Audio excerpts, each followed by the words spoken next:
Hello friend, જય શ્રી કૃષ્ણ. તમારું સ્વાગત કરું છું કાજલના રસોઈ ઘરમાં. તો આજે આપણે બનાવવાના છીએ ઢોકળીનું શાક, જે અલગ જ રીતથી બને છે. તેમાં છાશનો બિલકુલ ઉપયોગ કરવાનો નથી, તો પણ ખૂબ જ ટેસ્ટી લાગે તેવું આજે આપણે ઢોકળીનું શાક બનાવવાના છીએ. જે તમે એકવાર ખાશો તો વારંવાર બનાવશો. તો વિડીયોને એન્ડ સુધી જોજો, અને જો ચેનલમાં નવા હોય તો મારી ચેનલને સબસ્ક્રાઈબ કરી લેજો અને બાજુમાં રહેલું બેલ આઇકન દબાવવાનું ભૂલતા નહીં. તો ચાલો આપણે બનાવી લઈએ ઢોકળીનું શાક. ઢોકળી બનાવવા માટે મેં અહીં ચણાનો લોટ લીધો છે, ટમેટાં લીધા છે, એને આપણે ગ્રાઇન્ડ કરી લેવાનું છે. કાંદા લીધા છે, એને પણ આપણે ગ્રેવી બનાવી લેવાની છે. અને આ સિંગદાણાનો ભૂકો લીધો છે, અને આ મસાલા લીધા છે આપણે. પછી લીધું છે લસણ, આદું અને મરચાં, એની પેસ્ટ બનાવી નાખવાની છે. અને પછી આપણે સ્વાદ અનુસાર તેમાં મરચું, મીઠું અને એ બધા મસાલા એડ કરીશું. તો હવે આપણે ટમેટાં અને કાંદાની ગ્રેવી પહેલાં બનાવી લઈએ. આવી રીતે ટમેટાને મિક્સર જારમાં નાખી અને આપણે ઝીણું ગ્રાઇન્ડ કરી લેવાનું છે, ગ્રેવી બનાવી લેવાની છે. જોઈ શકો છો, આપણે ટમેટાની આવી રીતની ગ્રેવી બનાવી લેવાની છે. હવે આપણે તેને કાઢી લેવાની છે એક વાટકામાં, અને પછી આપણે કાંદાની ગ્રેવી કરી લેવાની છે. હવે આપણે કાંદાની ગ્રેવી કરી લઈશું.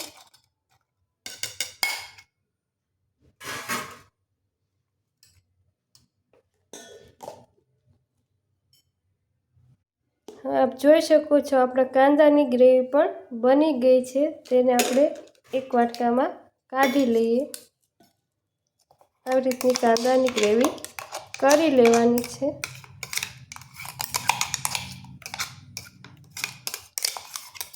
આ શાક છે એ ખૂબ જ ટેસ્ટી થાય છે. તેને રોટલા અને ભાખરી સાથે ખાવાની ખૂબ જ મજા આવે છે. તમે પણ એકવાર જરૂરથી ટ્રાય કરજો, કારણ કે આ શાકનો ટેસ્ટ ખૂબ જ સરસ આવતો હોય છે. આમાં બિલકુલ છાશનો ઉપયોગ કરવાનો નથી. છાશ વગરનું આપણે આજે ઢોકળીનું અલગ જ રીતનું શાક બનાવવાના છીએ.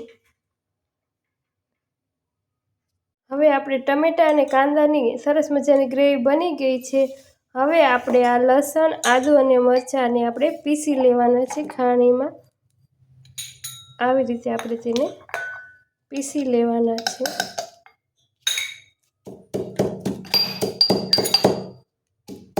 આવી રીતે ઝીણું પીસી લેવાનું છે. આ ખમણેલા આદુ મરચાં એનો ટેસ્ટ ખૂબ જ સરસ આવતો હોય છે. આદુ મરચાં અને લસણનો ટેસ્ટ ખૂબ જ સરસ શાકમાં આવે છે. તો આવી રીતે આપણે પીસી લેવાનું છે. આપ જોઈ શકો છો, આપણું સરસ આદુ, લસણ અને મરચાં પીસાઈ ગયા છે. આવી રીતના પીસી લેવાના છે. તેને આપણે એક વાટકામાં કાઢી લઈએ. હવે આપણે ઢોકળીનું બેટર બનાવવાનું છે.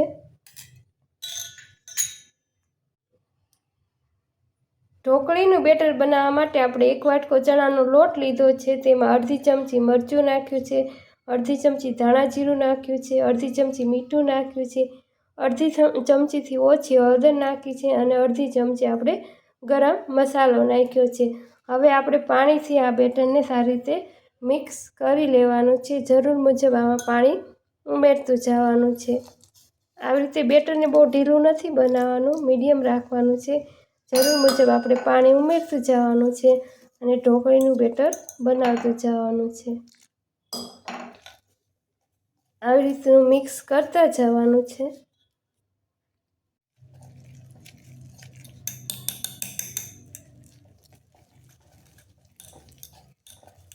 આવી રીતનું મિક્સ કરી લેવાનું છે.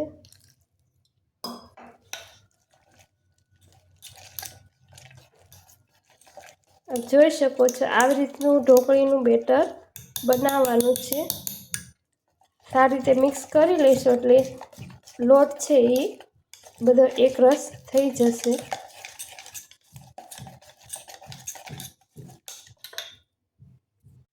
આવી રીતનું આપણે ઢોકળીનું બેટર બનાવવાનું છે. આટલું રાખીને આપણે ઢોકળીનું બેટર બનાવી લેવાનું છે. હવે આપણે તેમાં થોડો સોડા, જેને ખારો પણ કહેવામાં આવે છે, થોડો સોડા ઉમેરવાનો છે. બહુ ઝાઝો નથી ઉમેરવાનો, થોડો ઉમેરવાનો છે. હવે એને મિક્સ કરી લેવાનું છે.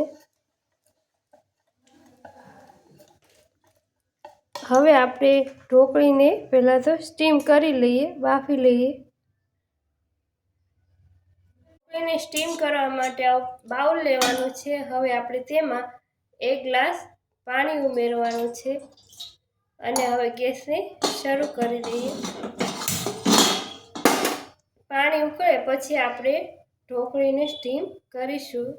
તેમાં આવી રીતનું એક સ્ટેન્ડ મૂકવાનું છે. પછી એની ઉપર આપણે ડીશ મૂકી અને ઢોકળીને સ્ટીમ કરી લઈશું. પાણી સારી રીતે ઉકળી ગયું છે. હવે એક આવી ડીશ લેવાની છે. તેમાં ઓઇલ નાખી અને પેલા ડીશને ઓઇલવાળી કરી લેવાની છે. આવી રીતે આખી ડીશમાં તેલ ફેલાવી દેવાનું છે અને પછી અહીંયા મૂકી દેવાની છે.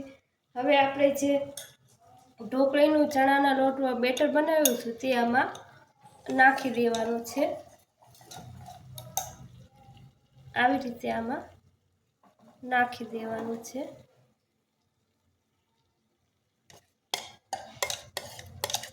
સુધી ઢોકળીને સારી રીતે ચડવા દેવાની છે. ગેસની ફ્લેમ હાઈ રાખવાની છે અને પછી આપણે એક ડીશ ઢાંકી દેવાની છે. હવે આપણે 10 મિનિટ પછી જોઈશું આપણી ઢોકળી ચડી ગઈ છે કે નહીં. હવે આપણે જોઈ લઈએ આપણી ઢોકળી ચડી ગઈ છે કે નહીં.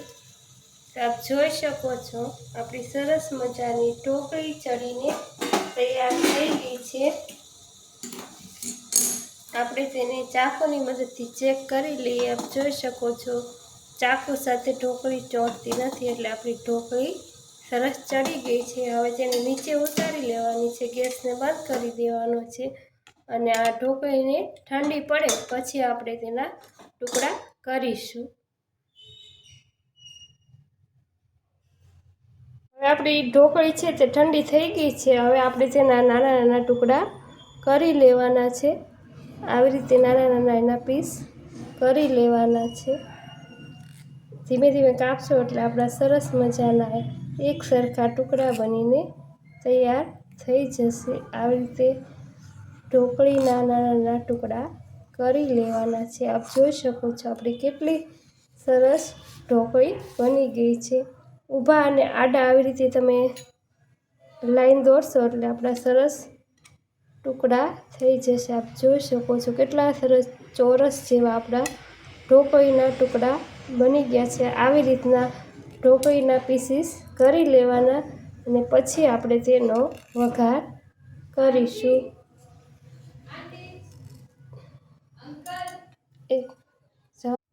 તો આપ જોઈ શકો છો ઢોકળીના આવી રીતે ટુકડા કરી લેવાના છે. આપ જોઈ શકો છો જો આ કેટલી સરસ આપણી ઢોકળી બનીને તૈયાર થઈ ગઈ છે. આવી રીતની શાક માટેની આપણે ઢોકળી તૈયાર કરી લેવાની છે. હવે આપણે તેનો ગ્રેવીવાળો વઘાર કરી લઈએ.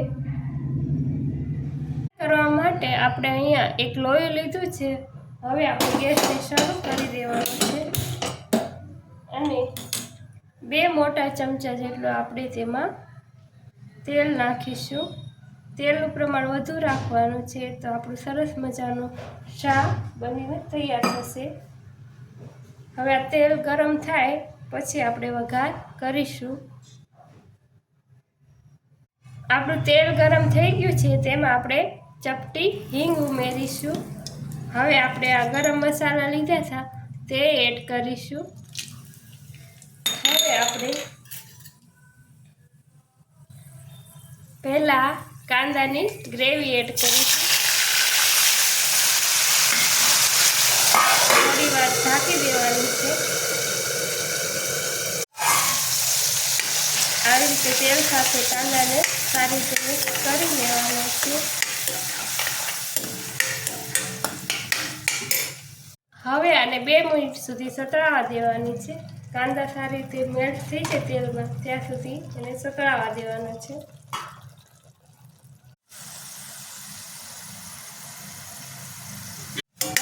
કાંદા તેલમાં સારી રીતે ગળી ગયા છે। હવે આપણે તેમાં ટમેટાની ગ્રેવી એડ કરીશું। આ ગ્રેવીને પણ સારી રીતે ચડવા દેવાની છે, તેલમાં મિક્સ થવા દેવાની છે।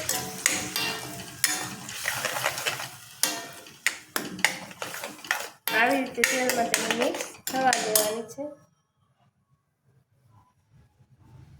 હવે આપણે તેમાં આદુ, લસણ અને મરચાંની પેસ્ટ ઉમેરીશું। તેને પણ સારી રીતે ચડવા દેવાની છે।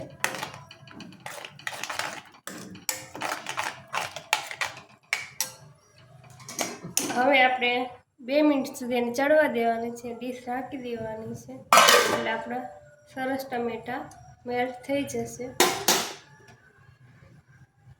જોઈ શકો છો આપણું તેલ છૂટું પડી ગયું છે। આવી રીતે સારી રીતે આપણા તેલ સાથે ટમેટા ગળી ગયા છે। આવી રીતે પહેલાં ટમેટાને તેલ સાથે મેલ્ટ કરી લેવાના છે, પછી આપણે એમાં મસાલા ઉમેરવાના છે।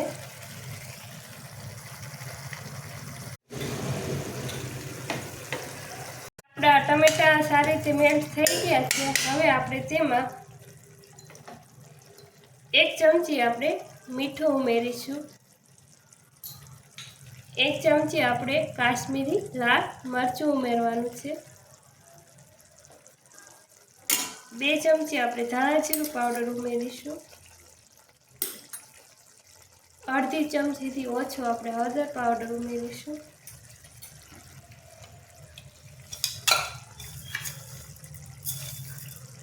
અને 1 ચમચી આપણે ખાંડ ઉમેરીશું। 1 ચમચી આપણે ગરમ મસાલો ઉમેરીશું। હવે આ બધા મસાલાને આપણે સારી રીતે ગ્રેવી સાથે મિક્સ કરી લેવાના છે અને થોડી વાર તેલમાં ચડવા દેવાના છે। આવી રીતે સારી રીતે મિક્સ કરી લેવાના છે મસાલાને। તેલ છૂટું પડે ત્યાં સુધી મસાલાને સારી રીતે ચડવા દેવાના છે। હવે આપણા મસાલા તેલમાં સારી રીતે મેલ્ટ થઈ ગયા છે। આપ જોઈ શકો છો તેલ ઉપર આવી ગયું છે।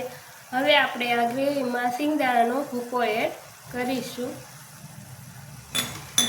આ સિંગદાણા અને ભૂકાને સારી રીતે આપણે સાથે મિક્સ કરી દેવાનો છે।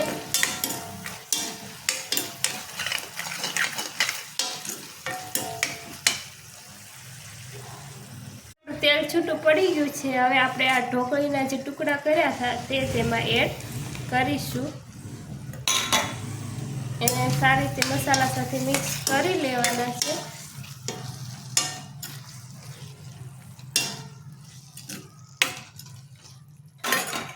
હવે આપણે તેમાં 1 ગ્લાસ જેટલું પાણી ઉમેરવાનું છે અને સારી રીતે ઢોકળીને ચડવા દેવાની છે। હવે આ જે આપણી ગ્રેવી છે એના રસા સાથે ઢોકળીને સારી રીતે ચડવા દેવાની છે।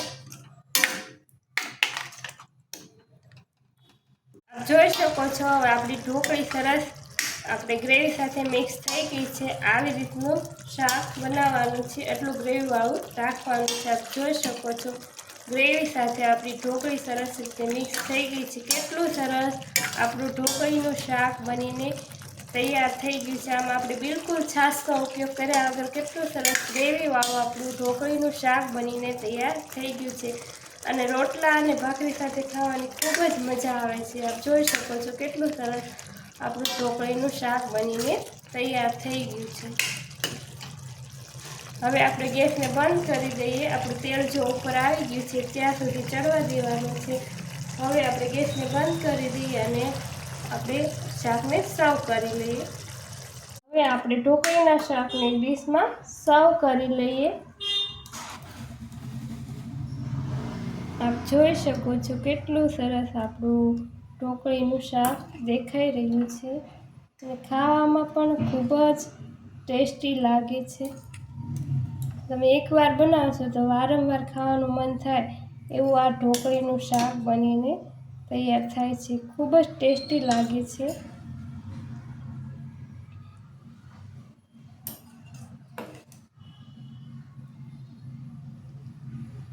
જોઈ શકો છો આપણે ઢોકળીનું શાક ડીશમાં કાઢી લીધું છે. હવે આપણે થોડા ધાણા નાખી અને ગાર્નિશ કરીશું. આપ જોઈ શકો છો કેટલું સરસ આપણું ઢોકળીનું શાક બનીને તૈયાર થઈ ગયું છે અને આ ખાવામાં પણ ખૂબ જ ટેસ્ટી લાગે છે. તો તૈયાર છે આપણું ઢોકળીનું શાક. જોઈ શકો છો કેટલું સરસ બનીને તૈયાર થઈ ગયું છે. તો જો તમને મારી રેસીપી ગમતી હોય તો મારી ચેનલને લાઈક કરજો, શેર કરજો અને મારી ચેનલને સબસ્ક્રાઈબ કરવાનું ભૂલતા નહીં. હવે ફરી મળીશું એક નવી રેસીપી સાથે. ત્યાં સુધી આવજો. Thanks for watching.